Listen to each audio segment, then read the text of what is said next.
Okay, I'm going to show you how to create a box block with Google Sheets and then how to insert it into your activity, into your submission number 2. Let me go back. Yeah, submission number 2. So it says here, insert a box block with your name on the main title. So we're going to go back here. So here's your data. This is my data, so don't go and copy my stuff. This is just, data that I put in there. So you're going to take your data, and then I'm going to show you how to use Excel to create or to find your minimum, your lower quartile, your upper quartile, and your max. So in Excel, you have these formulas. Once you start your equals, or you type in the equal sign, it starts.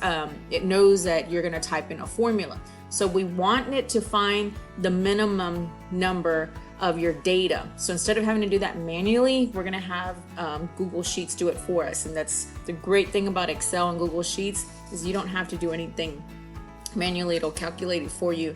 So in order to do that, what we're gonna do, we're gonna click on type in equals, type the word min, type the parentheses, open parentheses, and then we're gonna come over here and we're gonna highlight all our data. Okay, that's what we want to find the minimum value of. Then you're going to close your parentheses and then hit enter, and voila, it finds your minimum data. And you can easily see that, just by looking at it. Now, to find our lower quartile, we're going to use the equal sign, whoops, not plus, equals, and we're going to type the word quartile, oops, quartile, there it is. And then you're going to open up your parentheses. Okay, we're going to highlight our data.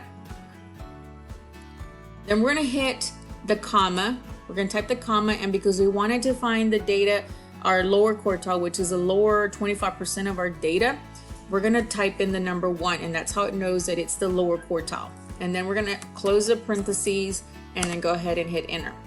Okay, and then we're going to do the same thing for our upper quartile. So we're going to type the equal sign, we're going to type quartile, spell it right, open our parentheses, we're going to highlight our data, we're going to hit the comma, and this time we're going to type the number 3 to find our upper quartile data, close our parentheses, and then hit enter.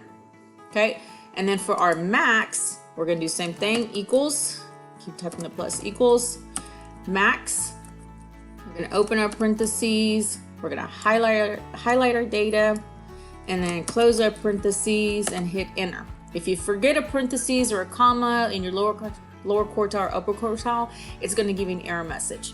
Okay, so now we found all our information there without having to do it by hand.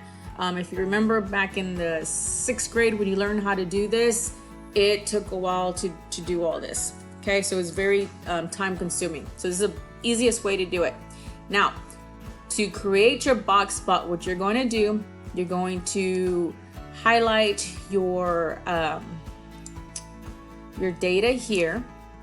Okay, first let me type in launch data here, which yours may be there if I remember to type it in. Okay, we're going to highlight our launch data. Just highlight it from launch data to our max. And then what we're going to do, we're going to click on insert up here and then go all the way down to chart.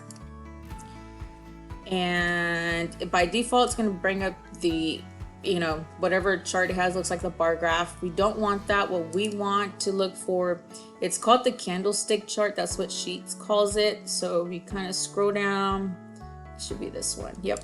So double click on, or just click on that. And then before we do anything, we're going to go back. We're going to go and change the titles. So we're going to click on customize. And then we're going to go down here to assist chart titles, chart and axis titles. So our chart title here, we're going to go ahead and change it to, let's name it box plot of, not lunch, launch data. And then put in your first initial and your last name, not mine, but yours. Okay, so we got that. And then what we're going to do, we're going to change also the vertical axis.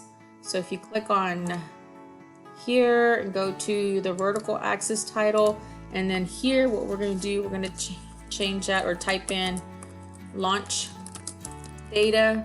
And since we did it in meters, we're going to type meters, and then that should be it. Okay, and then all you have to do is just click out of that, and you'll go back, it'll exit out of that menu there. So we need to resize this so it's not covering our information there.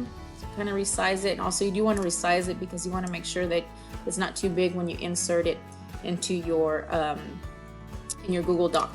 So if you click on this 3 dots here, click on copy chart, and then you're going to come to your Google Doc where you want to submit it. So you're going to click in here. Let's delete that. And then you're going to right click and then go ahead and click on paste.